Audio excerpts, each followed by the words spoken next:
Well, for more on this, let's cross live now to geopolitical analyst Joe Malanga, who's joining us now from South Africa. Thanks very much, Joe. What was your initial reaction to this drone incident above the Kremlin?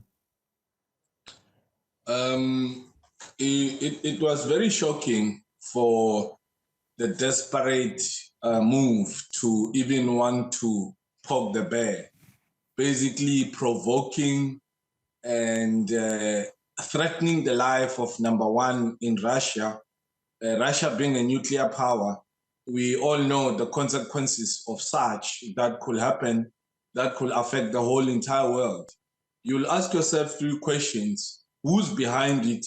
Who gains from it? What message is somebody trying to send to take a risky and miscalculated action like that? It can only be coming from one direction, that is the West.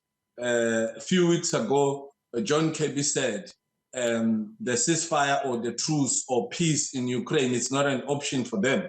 So this makes you wonder, why would Washington or Pentagon make such a statement? So it's something that somebody will gain out of this, but the actual people of Ukraine will suffer the consequences by what the West has done.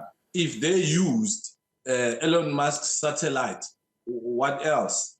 If the Americans were the ones behind the satellites or the drones that were used, they were using Elon Musk's satellite, it can only come from one direction.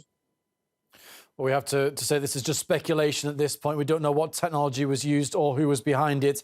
And indeed, Kiev said that it doesn't know anything about what's happened above the Kremlin. But do you think this will lead to further escalation in the war between the two sides? Unfortunately, this is, we had Nord Stream 2 that happened. And now this is happening. It's putting Russia into a very compromised position where Russia will be forced to respond. Yes, it will escalate, but let's look at something here. Russia has been very disciplined in terms of, when you look at all the head of states that visited Ukraine, Russia could have done anything, including Joe Biden himself. So Russia has been very disciplined in terms of, they knew the data, who was going to Ukraine, the airplane, they knew the whole schedule, but they never even once attempted a life of a head of state or whoever is visiting them. So this is more of a provocation into wanting to see an escalation between the two countries. And this tells you exactly that the West does not want to see Ukraine be at peace with Russia. So they will do anything, whatever it takes. Of course, we can't necessarily say that Ukraine can fully admit. They might not even admit, because it could have been that is not even their ideas. The speculation will point into one direction again, that it could have come from the Western countries who don't necessarily want to see Russia and Ukraine finish this conflict. What do you expect the West to say about this incident? Do we expect any reaction there from Western countries about this? There will be reaction. Number one, what the West will say. They will say, oh no, Russia probably did this so that they could respond, or so that they can deviate from this counter-offensive, or so that they can put more strikes on Ukraine. Those are some of the things that they'll do. You'll expect these things in Western media, where they will push it back to Russia to say, oh no, it's almost impossible for anybody, for any drone to go to Kremlin, because it's a highly secured environment. They will try to speculate on that. Nothing will be positive that will come from the West that will mean that themselves or Ukraine were behind this. They will deny, but the direction.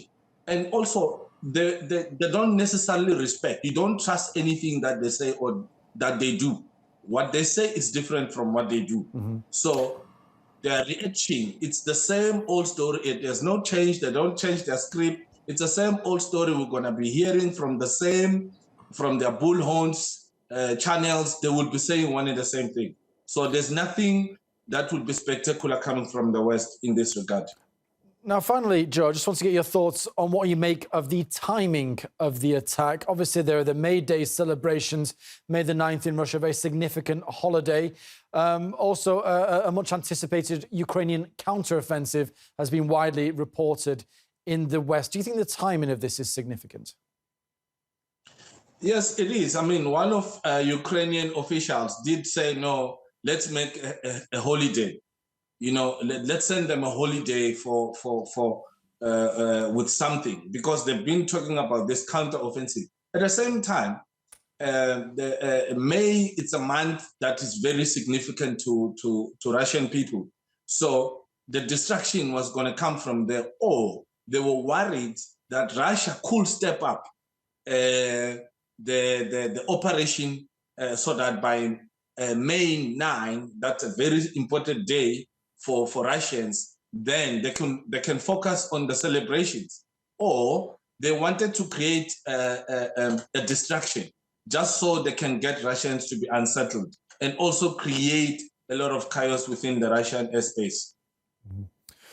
Well, geopolitical analyst Joe Malanga, thanks very much for your input here today on RT International. Thank you.